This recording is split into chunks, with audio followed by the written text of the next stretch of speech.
بسم اللہ الرحمن الرحیم۔ السلام علیکم دوستو، دنیا بھر کی خبروں میں آج آپ سنیں گے، لیکن اس سے پہلے اگر ہو سکے تو لائک اور سبسکرائب کا بٹن ضرور دبا لیں۔ شکریہ۔ بین الاقوامی ایٹمی توانائی ایجنسی کے ڈائریکٹر جنرل رافائل گروسی نے صہیونی رجیم کی جانب سے ایرانی جوہری تنصیبات کو نشانہ بنانے کی امیدوں پر دوستو پانی پھیر دیا ہے۔ ان کا کہنا ہے کہ ایرانیوں نے مجھے بتایا ہے کہ ان کی جوہری تنصیبات پر اسرائیلی حملہ انہیں جوہری ہتھیاروں کے حصول کی جانب لے جا سکتا ہے۔ رافائل کا کہنا تھا کہ ایرانیوں نے مجھے واضح طور پر بتا دیا ہے کہ وہ اسرائیلی حملے کی صورت میں جوہری عدم و پھیلاؤ کے معاہدے سے دستبردار ہو سکتے ہیں۔ ایٹمی توانائی ایجنسی کے سربراہ نے دعویٰ کیا ہے کہ ایران کے پاس اتنی افزودہ شدہ یورینیم ہے جسے تقریباً 10 جوہری بم بنائے جا سکتے ہیں۔ انہوں نے واشگاف طور پر کہا کہ ایران کا جوہری پروگرام مکمل طور پر محفوظ ہے جسے اتنی آسانی سے تباہ نہیں کیا جا سکتا۔ ایٹمی ایجنسی کے سربراہ کا کہنا تھا کہ امریکہ اور ایران کے گہرے فاصلوں کے باوجود ایران اور امریکہ کے درمیان بالواسطہ مذاکرات جاری رہنے چاہیے۔ آخر میں رافائل نے کہا کہ اگر ایران جوہری بم بنانے میں کامیاب ہو جاتا ہے تو اس کے گہرے علاقائی اور عالمی اثرات مرتب ہوں گے۔ ایران نے اعلان کیا ہے کہ امریکہ اور ایران کے درمیان جوہری مذاکرات کا چھٹا دور اتوار کو مسقط میں ہوگا۔ امریکی صدر ٹرمپ نے کہا ہے کہ ایرانی مذاکرات کا سخت موقف کے حامل ہیں۔ صدر ٹرمپ کا کہنا تھا کہ ایران کے حوالے سے ہم بہت زیادہ کام کر رہے ہیں۔ پیر کو اسرائیلی وزیر اعظم کے ساتھ ایران سے متعلق بھی بات ہوئی۔ صدر ٹرمپ کا کہنا تھا کہ ایران کے ساتھ بات چیت جمعرات کو ہوگی۔ وہ ایسی چیزیں مانگ رہے ہیں جو آپ نہیں کر سکتے۔ ایران افزودگی کرنا چاہتا ہے جو ہم نہیں مان سکتے۔ بتایا جا رہا ہے کہ اس مالی سال کے دوران پاکستان سے لاکھوں افراد روزگار کے لیے بیرون ملک چلے گئے۔ اس مالی سال کے دوران 7,27,000 سے زائد افراد روزگار کے لیے بیرون ملک گئے۔ سب سے زیادہ سعودی عرب میں 62%، سعودی عرب جانے والوں کی تعداد 4,52,000 ہے۔ عمان میں 11%، متحدہ عرب امارات میں 9% افراد روزگار کے لیے گئے۔ بیرون ملک کام کرنے جانے والوں کی تعداد سب سے زیادہ پاکستان کے پنجاب سے ہے، جہاں سے ایک سال کے دوران 4,04,345 افراد بیرون ملک گئے۔ خیبر پختونخوا سے بیرون ملک کام کرنے کے لیے جانے والوں افراد کی تعداد 1,87,000 ہے، جبکہ سندھ سے 60,424 افراد بیرون ملک کام کے لیے گئے۔ اور یہ بھی دوستو یاد رہے کہ اس مالی سال کی ترسیلات زد 31.2 بلین امریکی ڈالر تک جا پہنچی ہیں۔ راہل گاندھی نے ریاست مہاراشٹر میں ٹرین حادثے میں مودی حکومت کو نشانہ بناتے ہوئے کہا ہے کہ وہ اپنے 11 سال کے اقتدار کا جشن منا رہے ہیں، جب ملک کی حقیقت ممبئی سے سامنے آ رہی ہے، جہاں ٹرین سے گر کر کئی لوگوں کی جانیں چلی گئی ہیں۔ راہل گاندھی کا کہنا تھا کہ مودی حکومت 11 سال سے بغیر کسی جواب دہی اور تبدیلی کے چل رہی ہے اور صرف پروپیگنڈے کی بنیاد پر قائم ہے۔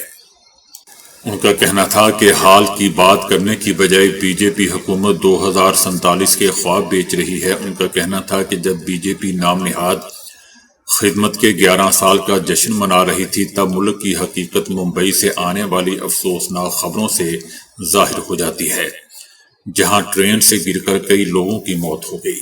مودی حکومت 2025 کی بات چھوڑ کر 2047 کے سپنے بیچ رہی ہے۔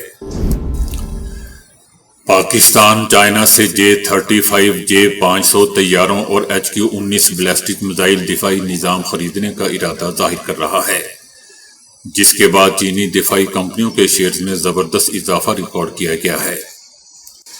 اس بات کا انکشاف دوستو امریکی نشریاتی بلومبرگ کی ایک رپورٹ میں کیا گیا ہے۔ رپورٹ کا کہنا ہے کہ یہ معاہدہ شنگیانگ ایئر کرافٹ کارپوریشن کے تیار کردہ J-35 کی عالمی مارکیٹ میں پہلی برآمد ہوگا۔ یہ طیارہ اپنے جدید صلاحیتوں کی بدولت دشمن کے فضائی علاقے میں گھسنے کی صلاحیت رکھتا ہے، جبکہ J-500 طیارہ اپنے کمپیکٹ سائز کی وجہ سے پاکستان کی فضائی نگرانی کی صلاحیتوں کو نہ صرف محفوظ کرے گا اور مضبوط کرے گا، اور علاقائی جھڑپوں کے دوران بہتر طریقے سے دفاع بھی فراہم کرے گا۔ بلومبرگ کا کہنا ہے کہ اسی طرح HQ-19 میزائل دفاعی نظام پاکستان کی بیلسٹک میزائلوں سے دفاع کی صلاحیتوں کو نمایاں طور پر بہتر بنا دے گا اور سپر بنا دے گا۔ بلومبرگ کا کہنا ہے کہ اس پیش رفت کے بعد چنگیانگ ایئر کرافٹ کارپوریشن کے حصص کی قیمتوں میں 10% سے زائد اضافہ دیکھا گیا، جبکہ دیگر دفاعی کمپنیوں کے حصص میں بھی 15% تک اضافہ ریکارڈ کیا گیا۔ عمران خان کی رہائی کے متعلق بلاول بھٹو زرداری نے کہا ہے کہ پاکستان میں قانونی عمل اگر عدالتیں سمجھتی ہیں کہ عمران خان کو ضمانت پر رہائی ملنی چاہیے تو میں اس کی سپورٹ کروں گا۔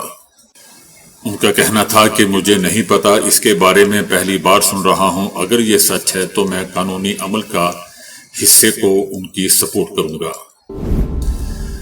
ملائیشیا میں ایک خوفناک ٹریفک حادثے میں کم از کم 15 طلبہ ماری گئیں، جن میں اکثریت یونیورسٹی کے طلبہ کی تھی۔ ایک بس جو طلبہ کو واپس ان کے کیمپس لے جا رہی تھی ایک منی وین سے ٹکرا گئی، جس کے نتیجے میں یہ ہلاکت خیز حادثہ پیش آیا۔ حادثے کے نتیجے میں 13 طلبہ موقع پر ہی ماری گئیں، جبکہ 2 افراد نے ہاسپٹل میں دم توڑ دیا۔ یہ حادثہ ملائیشیا کی خطرناک شاہراہوں پر گزشتہ ایک دہائی میں ہونے والا بدترین حادثہ قرار دیا جا رہا ہے۔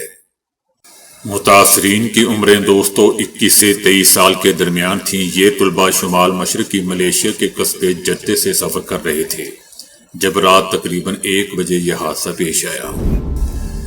چائنا اور امریکہ کے درمیان لندن میں تجارتی مذاکرات کا نیا مرحلہ شروع ہو چکا ہے۔ گزشتہ ماہ جنیوا میں دونوں حریف ممالک کے درمیان مذاکرات ہوئے تھے۔ چینی نائب وزیر اعظم لندن میں دوبارہ مذاکراتی ٹیم کی سربراہی کر رہے ہیں۔ اگرچہ برطانیہ کی حکومت نے اس بات کا اعادہ کیا ہے کہ وہ بات چیت میں شامل نہیں تھی نہ ہوگی، تاہم ان کے ایک ترجمان کا کہنا ہے کہ ہم ایک ایسی قوم ہیں جو آزاد تجارت کی چیمپئن ہے۔ برطانوی حکام نے ہمیشہ واضح کیا ہے کہ تجارتی جنگ کسی کے مفاد میں نہیں، لہذا ہم ان مذاکرات کا خیر مقدم کرتے ہیں۔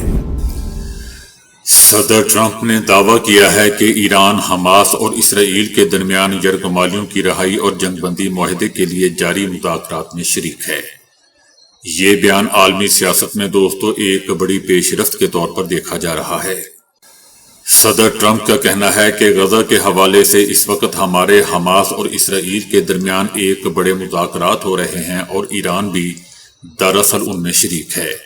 ہم دیکھیں گے کہ غزہ کے ساتھ کیا ہوتا ہے۔ ہم چاہتے ہیں کہ یرغمالیوں کو واپس لایا جائے۔ تاہم صدر ٹرمپ نے ایران کے کردار کی مزید وضاحت نہیں کی اور وائٹ ہاؤس کی جانب سے بھی فوری طور پر کوئی سرکاری بیان سامنے نہیں آیا۔ انڈیا کے ساتھ آج کل بہت ہی عجیب و غریب واقعات پیش آ رہے ہیں۔ ممبئی جانے والے کارگو جہاز پر بھی دھماکہ ہو گیا، درجنوں کنٹینر سمندر میں گر گئے۔ بھارتی بحریہ نے ایک بڑے ریسکیو آپریشن کا آغاز کیا ہے جب ایک سنگاپور کے جھنڈے والا کارگو جہاز کیرالا کے ساحل سے تقریباً 144 کلومیٹر دور حادثے کا شکار ہو گیا۔ دھماکے اور آگ لگنے سے جہاز پر موجود تقریباً 40 کنٹینرز عرب سمندر میں گر گئے، جبکہ کئی عملے کے افراد جان بچانے کے لیے سمندر میں کود گئے۔ جہاز سری لنکا کے دارالحکومت کولمبو سے 7 جون کو روانہ ہوا تھا اور 10 جون کو بھارت کے مالیاتی دارالحکومت ممبئی پہنچنے والا تھا۔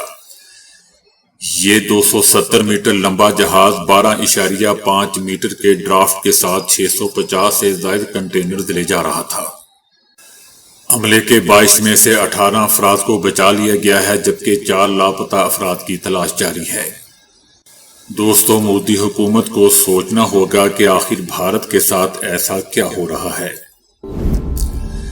بھارتی میڈیا کی جانب سے جعلی خبریں پھیلانے کے بعد بین الاقوامی سطح پر انڈین میڈیا کی ساکھ بری طرح متاثر ہوئی ہے۔ عرب ٹائمز آن لائن کا کہنا ہے کہ بھارتی میڈیا اس وقت اعتماد کے معاملے میں شدید بحران کا شکار ہے، وہاں صحافتی معیار انتہائی گر چکا ہے۔ بھارت میں قوم پرستی کے عروج نے بھارتی میڈیا کو بھی جھوٹ اور سنسنی خیزی کی طرف دھکیل دیا ہے۔ رپورٹ میں بتایا گیا ہے کہ پاک بھارت کشیدگی کے دوران بھارتی چینلز نے جعلی فوٹیج اور ویڈیو گیم سے فوجی فتوحات کی جھوٹی خبریں نشر کی۔ بھارتی میڈیا پر حکومتی بیانیاں اجاگر کرنے اور مخالف آوازوں کو دبانے کا الزام بھی عائد کیا گیا۔ عرب ٹائمز کا کہنا ہے کہ بھارت میں پریس فریڈم خطرے میں ہے۔ میڈیا کی ساتھ عالمی سطح پر داؤ پر لگ چکی ہے۔ عوام کو گمراہ کرنے کے لیے جعلی خبروں نے بھارتی میڈیا کی ناکامی کو بے نقاب کر دیا ہے۔ رپورٹ میں یہ بھی بتایا جا رہا ہے کہ عالمی مبصرین اور مقامی صحافیوں میں تشویش کی لہر دوڑ رہی ہے۔ بھارتی میڈیا جمہوریت کے لیے ایک خطرہ بن چکی ہے اور بھارت میں آزاد میڈیا کا تصور دھندلا چکا ہے۔ تفتیشی افسران نے عدالت کو عمران خان کی جانب سے ٹیسٹ میں تعاون نہ کرنے سے دوستوں آگاہ کر دیا ہے۔ تفتیشی افسران نے عدالت کو بتایا ہے کہ عمران خان تعاون نہیں کر رہے، جس کے باعث نہ پولی گراف اور نہ فوٹوگرامیٹک ٹیسٹ ہو سکا ہے۔ دونوں ٹیسٹ ضروری ہیں جس کے لیے مزید مہلت دی جائے، جبکہ عمران خان کے وکیل کا کہنا تھا کہ پولیس ٹیسٹ نہیں کر سکتی، لہذا مزید مہلت نہ دی جائے۔ عدالت نے فیصلہ محفوظ کرتے ہوئے ریمارک دیے کہ کوئی عام ملزم ہوتا تو اب تک ٹیسٹ ہو چکا ہوتا۔ پاکستان کی وفاقی حکومت کا کہنا ہے کہ اپوزیشن کے لوگ پاکستان کے ڈیفالٹ ہونے کی شرطیں لگاتے تھے۔ وزیر اعظم شہباز شریف نے ہمیشہ ریلیف دینے کی بات کی ہے۔ پاکستان میں مہنگائی میں کمی ہوئی ہے اور مجموعی ترقی میں اضافہ ہوا ہے۔ اپوزیشن کی گزشتہ دنوں کی پریس کانفرنس دیکھ کر بہت افسوس ہوا ہے۔ اپوزیشن کے پاس معاشی اعداد و شمار نہیں ہیں۔ اپوزیشن کو چاہیے تھا کہ وہ بجٹ سے متعلق تیاری کیا کرتے۔ ہم ڈیفالٹ کے دھانے سے اٹھ کر معاشی استحکام کی طرف آئے ہیں۔ اپوزیشن کے لوگ پاکستان کے ڈیفالٹ ہونے کی شرطیں لگاتے تھے۔ حکومت نے پاک بھارت جنگ کے دوران اپوزیشن کے رویے کی تعریف کرتے ہوئے کہا کہ اپوزیشن نے بھارتی جارحیت کے دوران اچھا کردار ادا کیا۔ پاکستان سے بھارت گئے ہندو میاں بیوی کو دوستوں ممبئی میں مار دیا گیا۔ مقتولہ کے والد کا کہنا تھا کہ اس کی بیٹی سپنا اور داماد سنجے بہتر مستقبل کے لیے بھارت منتقل ہو گئے تھے۔ وہاں چند مہینے ہوئے تھے کہ انہیں مار دیا گیا۔ ان کا کہنا تھا کہ انہیں آج ہی ممبئی پولیس نے فون پر بتایا کہ ان کے بیٹے اور بہو کی باڈی ان کے گھر سے ملی ہے، جبکہ مرنے والے میاں بیوی کے 2 بیٹے پولیس کی تحویل میں ہیں۔ والد کا مزید کہنا تھا کہ خدشہ ہے کہ بھارتی حکومت انصاف دینے میں تاخیر کرے گی۔ دونوں کی باڈی پاکستان لائی جائے تاکہ ان کی آخری رسومات پاکستان میں ہی ادا کی جا سکیں۔ تو دوستو ابھی کے لیے اتنا ہی۔ ویڈیو کو لائک اور شیئر کرنے کا بہت بہت شکریہ۔